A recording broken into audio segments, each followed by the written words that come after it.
Buenas noches, hermanos. Vamos a explorar hoy acerca del libro de Éxodo. Y vamos a ver algunos datos preliminares. Después veremos dos videos. El libro de Éxodo registra los acontecimientos de la liberación de Israel de Egipto y su desarrollo como nación. Contiene 40 capítulos, 1213 versículos si les gustan las estadísticas. Es el segundo libro del Pentateuco y es una historia fascinante de la providencia de Dios y la fidelidad con las promesas a Abraham. Han pasado 400 años desde que José se trasladó con su familia a Egipto, 70 personas, y estos descendientes de Abraham han crecido a más de 2 millones de individuos. Para el nuevo faraón de Egipto, estos hebreos eran extranjeros y su número era alarmante, una amenaza. Faraón decidió hacerlos esclavos para que no pudieran desequilibrar su poder. Como después se vio, este fue su mayor error, ya que Dios vino a rescatar a su pueblo. Aunque yo les voy a enviar una guía para la lectura y el estudio de este libro, de manera preliminar consideramos el autor y su fecha. Se atribuye esa composición a Moisés. Éxodo fue escrito aproximadamente entre 1450 y 1410 a.C., en el desierto durante la peregrinación de Israel, en alguna parte de la península de Sinaí. El marco histórico podemos decir que es Egipto, y en Egipto de aquel tiempo el pueblo de Dios está el pueblo de Dios una vez altamente favorecido en la tierra, ahora son esclavos, pero Dios está a punto de liberarlos.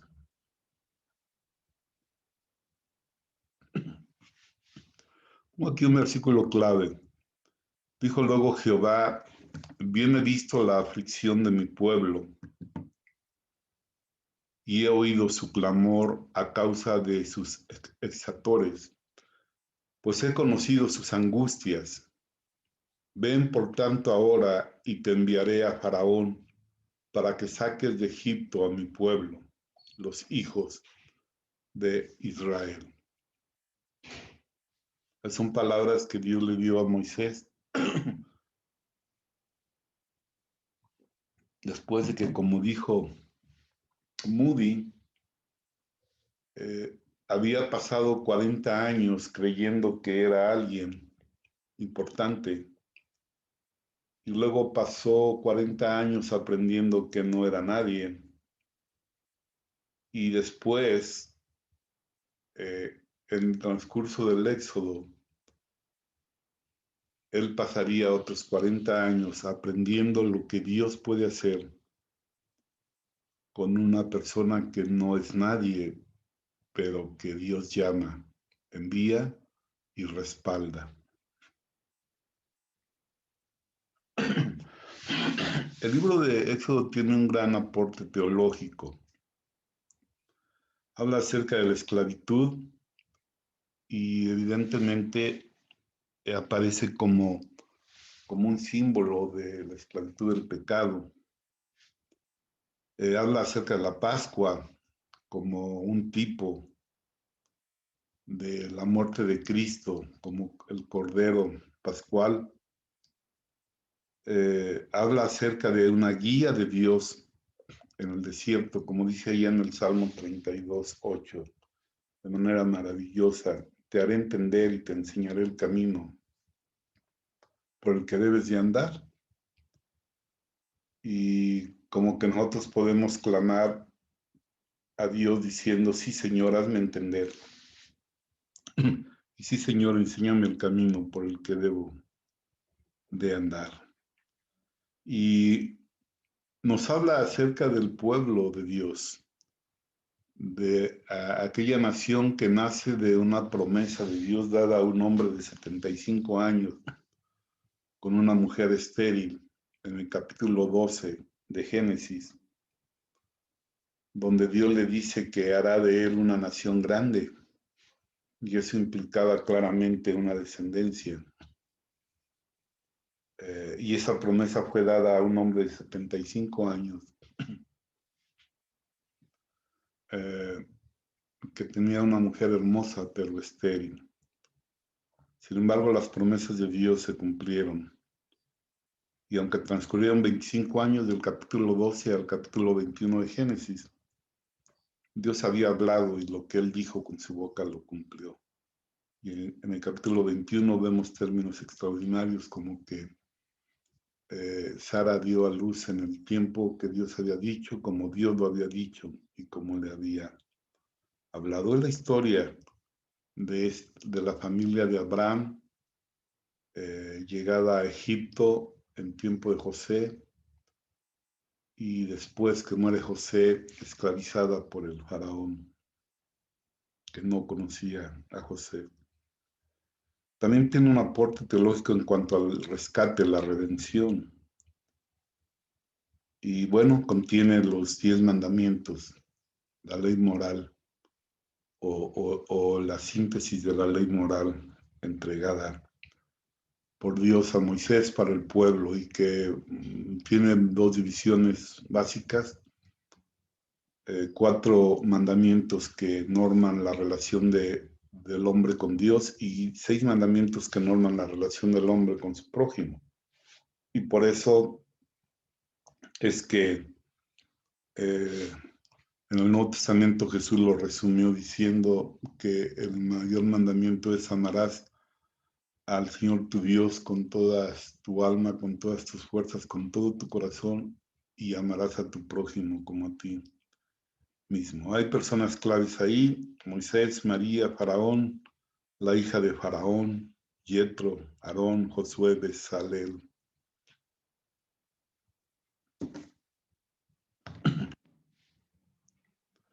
Los lugares claves son Egipto, Gosén, Pitón y Ramesés, Madián, Baal, Zephón, Mara, Elim, desierto de Sin, Refidim y el monte Sinaí.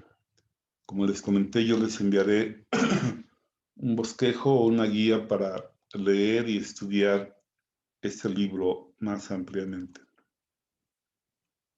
La estructura del libro tiene 2 partes: la redención de Egipto, de los capítulos 1 al 18, 27, y la revelación de Dios, del 19:1 al 40:38. Ahora, puse esta cita porque Éxodo es un libro que tiene, bueno, toda la historia del pueblo de Israel es un ejemplo, así lo escribió el apóstol Pablo, pero de manera especial el libro de Éxodo. Y el apóstol Pablo lo escribió a los Corintios en su primera carta, hablando acerca de la historia de Israel. Mas estas cosas sucedieron como ejemplos, tupos es la palabra, para nosotros, para que no codiciemos cosas malas como ellos codiciaron, y estas cosas les acontecieron como ejemplos, túpicos, y están escritas para amonestarnos a nosotros, a quienes han alcanzado los fines de los siglos. En el libro de Éxodo, como en todo el Antiguo Testamento, podemos encontrar una tipología. Vamos a dar una pequeña definición de tipología bíblica. Un tipo en la Biblia es aquel acontecimiento, persona o cosa del Antiguo Testamento que establece una conexión con hechos, personas o cosas del Nuevo Testamento. Entonces podemos decir que el tipo es un símbolo profético. En el libro de Éxodo aparecen 3 tipos estratégicos en la historia de la redención. la Pascua, el cruce del Mar Rojo y el tabernáculo. Entonces, aquí les asigno una tarea, que hagan una investigación de al menos una cuartilla o en una cuartilla de la tipología de la Pascua, la tipología del cruce del Mar Rojo, de la tipología del tabernáculo. Esto les ayudará a comprender más profundamente el libro de Éxodo. Veremos ahora dos videos.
El libro de Éxodo es el segundo libro de la Biblia.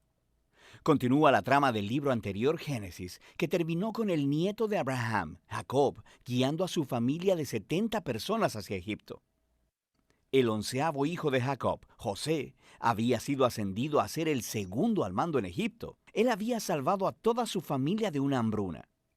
Faraón, el rey de Egipto, le ofreció a su familia que vinieran a vivir allá como un refugio seguro.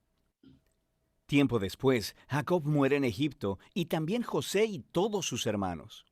Pasan alrededor de 400 años y la historia del Éxodo comienza.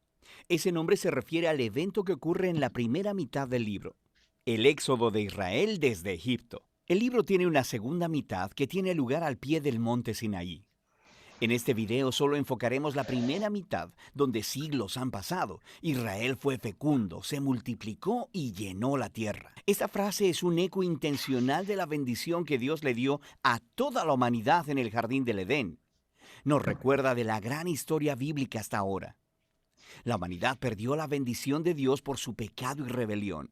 Así que Dios escogió a la familia de Abraham como el medio a través del cual restauraría su bendición para todo el mundo. Pero el nuevo faraón no ve a Israel como una bendición.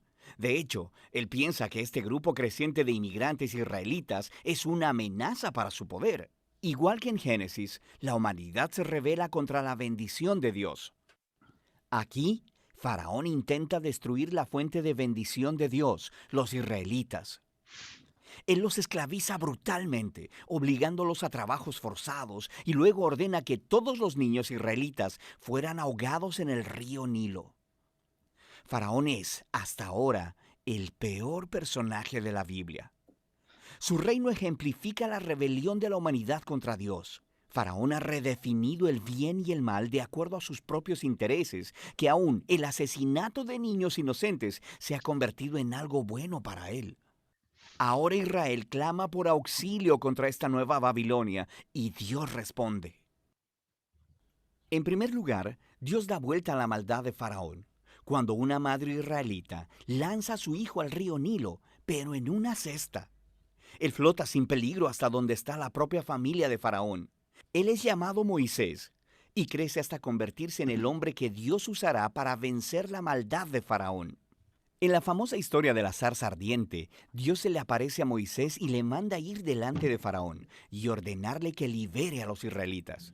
Dios dice que él sabe que Faraón se resistirá, así que traerá su juicio sobre Egipto en forma de plagas. Luego, Dios también dice que él endurecerá el corazón de Faraón. Entonces, se nos presenta la siguiente parte importante de la historia, la confrontación entre Dios y Faraón. ¿Qué significa eso que Dios dice que Él endurecerá el corazón de Faraón? Es muy importante que leamos esta sección de la narración muy cuidadosamente y en secuencia. En el primer encuentro entre Moisés y Faraón, simplemente se nos dice que el corazón de Faraón se endureció. No hay implicación de que Dios hizo algo. En respuesta, Dios envía las primeras 5 plagas, cada una confrontando a Faraón y a uno de sus dioses egipcios. Cada vez, Moisés le ofrece una oportunidad para que Faraón se humille y deje ir a los israelitas. Pero después de cada plaga, se nos dice o que Faraón endureció su corazón o que su corazón se endureció. Lo está haciendo de su propia voluntad. Finalmente, es con el segundo grupo de 5 plagas que empezamos a escuchar cómo Dios endureció el corazón de Faraón. El punto de la historia parece ser este.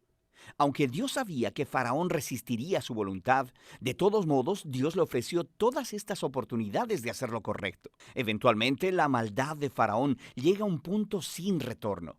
Quiero decir, hasta sus propios consejeros creen que él ha perdido la razón. Es en este punto que Dios toma las riendas y dobla la maldad de Faraón hacia sus propios propósitos redentivos. Dios atrae a Faraón hacia su propia destrucción mientras salva a su pueblo.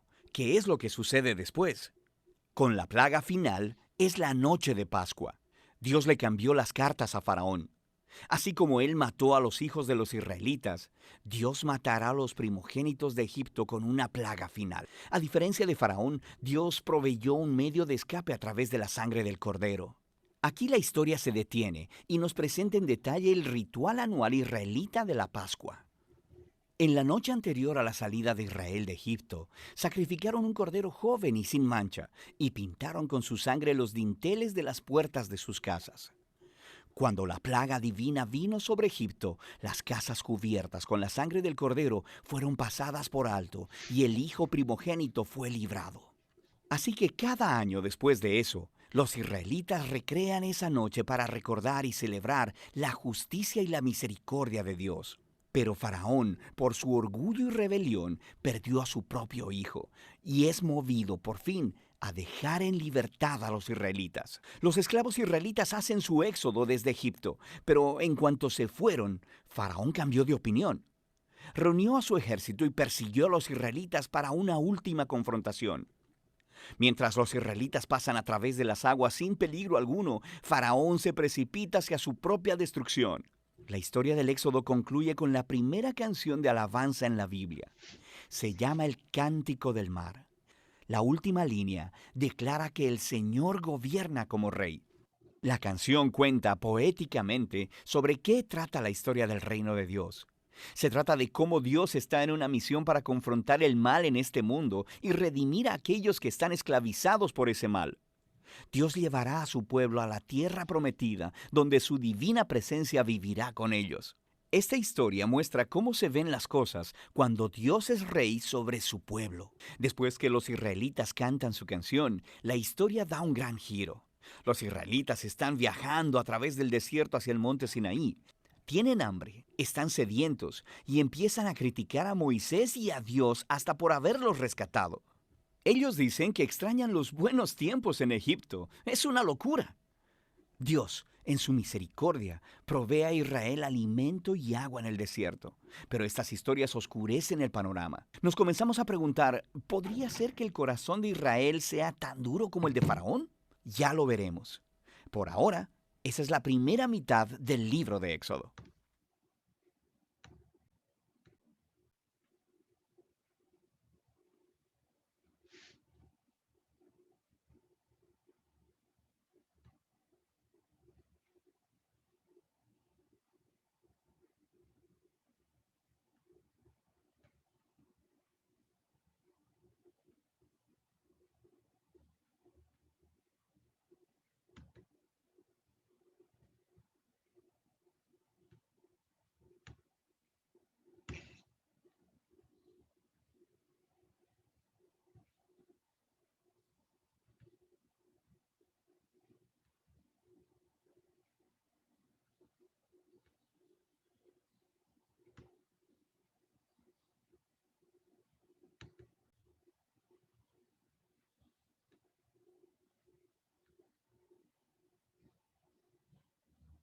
Libro de Éxodo.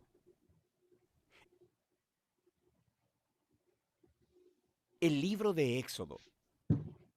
En el primer relato exploramos los capítulos 1 al 18, que nos cuentan la historia fundacional de cómo Dios rescató a los esclavos israelitas, confrontando y derrotando a Faraón, y proveyendo una salida de escape a través de la sangre del Cordero Pascual. Dios, luego, liberó a su pueblo llevándolos a través de las aguas del mar y hacia el desierto, donde sorprendentemente ellos refunfuñaron y se quejaron. La segunda mitad del libro de Éxodo abre con Moisés guiando a Israel al pie del monte Sinaí, en donde Dios invita a la nación de Israel a entrar en una relación de pacto con él. Aquí llegamos a otro momento clave en la narrativa bíblica, porque está retomando y desarrollando la promesa de Dios a Abraham. Recuerda, en el libro de Génesis Dios prometió que a través de la familia de Abraham, de alguna manera, Él restauraría su bendición a todas las naciones. Y aquí aprendemos más. Dios dice que Israel obedece los términos del pacto. Ellos estarán tan moldeados por las leyes, enseñanzas y justicia de Dios que se convertirán en un reino de sacerdotes. Ellos se convertirán en los representantes de Dios y le mostrarán a todas las naciones cómo en verdad es Dios. El pueblo de Israel aceptó la oferta con emoción. La presencia de Dios se muestra en la cima del monte Sinaí en forma de nubes, rayos y truenos. Moisés sube como su representante y Dios empieza con los términos básicos del pacto, los famosos 10 mandamientos. Estos son como los términos básicos del acuerdo sobre cómo los israelitas y Dios se relacionarán entre ellos. Después de esto, viene otra serie de mandatos que explican los primeros 10 con más detalles. Hay leyes sobre la adoración de Israel, sobre la justicia social, sobre cómo deben vivir juntos. Todo ello para hacer de Israel una nación de justicia y de generosidad diferente de las otras naciones. Moisés escribe todas estas leyes y las trae al pueblo, quien, de nuevo, aceptó gozosamente entrar en este pacto con Dios. Una vez que lo hacen, Dios lleva la relación al siguiente paso. Él le dice a Moisés que quiere que su santa, divina y buena presencia venga y more en medio de Israel, lo cual desarrolla otro aspecto de las promesas del pacto de Dios. Recuerda, después de la rebelión de la humanidad en el Edén, perdieron el acceso a la presencia de Dios. Pero ahora, a través de la familia de Abraham, la presencia de Dios se hace de nuevo accesible a través de esta relación de pacto, primero con Israel y después de alguna manera con todas las naciones. Lo que sigue son 7 capítulos de planos arquitectónicos detallados de esta carpa sagrada llamada el tabernáculo. Hay un patio exterior con un altar. En el centro hay una carpa con una habitación externa y una habitación interna. Dentro de la habitación interna, que es llamada el lugar santísimo, hay una caja de oro llamada el Arca del Pacto. Hay esculturas de criaturas angelicales sobre ella. Ese es el centro de la presencia de Dios. Hay muchos detalles en esos capítulos. Es importante saber que cada pieza tiene un valor simbólico. Todas las flores, los ángeles, el oro y las joyas son un eco del jardín del Edén, el lugar donde Dios y los humanos vivieron juntos en intimidad. El tabernáculo es como un Edén portátil, por así decirlo. Es el lugar donde Dios e Israel pueden vivir juntos en paz, por lo menos en teoría, porque justo aquí algo se pone muy mal. Israel rompe el pacto. Mientras Moisés está en la cima de la montaña, recibiendo los planos para el tabernáculo, abajo en el campamento, los israelitas están perdiendo la paciencia. Ellos le piden a Aarón, el hermano de Moisés, que haga para ellos un ídolo en forma de becerro de oro para poder adorarlo como el Dios que los salvó de la esclavitud en Egipto. La presencia de Dios está justo ahí, en la cima de la montaña. Ellos pueden verla, pero están ahí abajo, rompiendo los 2 primeros mandamientos del pacto que acaban de acordar. No tener otros dioses y no hacerse ídolos. Lo que sigue es muy importante. Dios sabe lo que está pasando allá abajo. Primero invita a Moisés a compartir su propio enojo y dolor. Le dice a Moisés lo que quiere hacer, eliminar a Israel. Pero Moisés intercede apelando al carácter de Dios. Él dice, primero que nada, destruir a Israel significaría retractarte de tus promesas, del pacto con Abraham. Y luego Moisés apela a la reputación de Dios entre las naciones. ¿Qué pensarán si ven que destruyes a tu propio pueblo? Dios acepta la intercesión de Moisés y desiste, aunque sí aplica juicio sobre aquellos que instigaron a la idolatría. Él perdona a la nación completa y promete renovar su pacto. Es en este punto de la historia que Dios, por primera vez, le describe a Moisés su propio carácter. Él dice, el Señor es compasivo y clemente, lento para la ira y grande en su fidelidad al pacto. Él perdona el pecado, pero no tendrá por inocente al culpable. Tenemos esta tensión. Dios es grande en misericordia, pero también, si dice ser bueno, debe lidiar con el mal. Sobre todo, Dios es fiel a sus promesas, aunque esto signifique que sabe que se está comprometiendo con un pueblo que le es completamente infiel. Después de renovar el pacto con Israel, Dios manda a Moisés a construir el tabernáculo. Una vez más, tenemos 5 largos capítulos describiendo en detalle la construcción del tabernáculo. Todo se une en el capítulo final, cuando el tabernáculo es terminado. La divina y gloriosa presencia de Dios viene y se posa sobre la carpa, y nuestras esperanzas son altas. Moisés se dirige hacia la carpa para entrar y no puede hacerlo. En realidad no puede entrar, y es así como termina el libro. Es realmente sorprendente, pero no tanto si te pones a pensar. Ahora puedes ver hasta qué punto el pecado de Israel ha dañado su relación con Dios en más formas de las que imaginamos. El libro empezó, recuerda, con la amenaza malvada de Faraón e Israel amenazando la promesa del pacto de Dios. Pero ahora, al final del libro, Israel se ha convertido en su propio peor enemigo. Es su pecado quien está amenazando el futuro del pacto. Así que la pregunta al final del libro es, ¿cómo va Dios a reconciliar este conflicto entre la santidad y la bondad de su presencia con la corrupción pecaminosa del pueblo de su pacto? La solución de este problema es el tema del próximo libro. Por ahora, ese es el libro de Éxodo.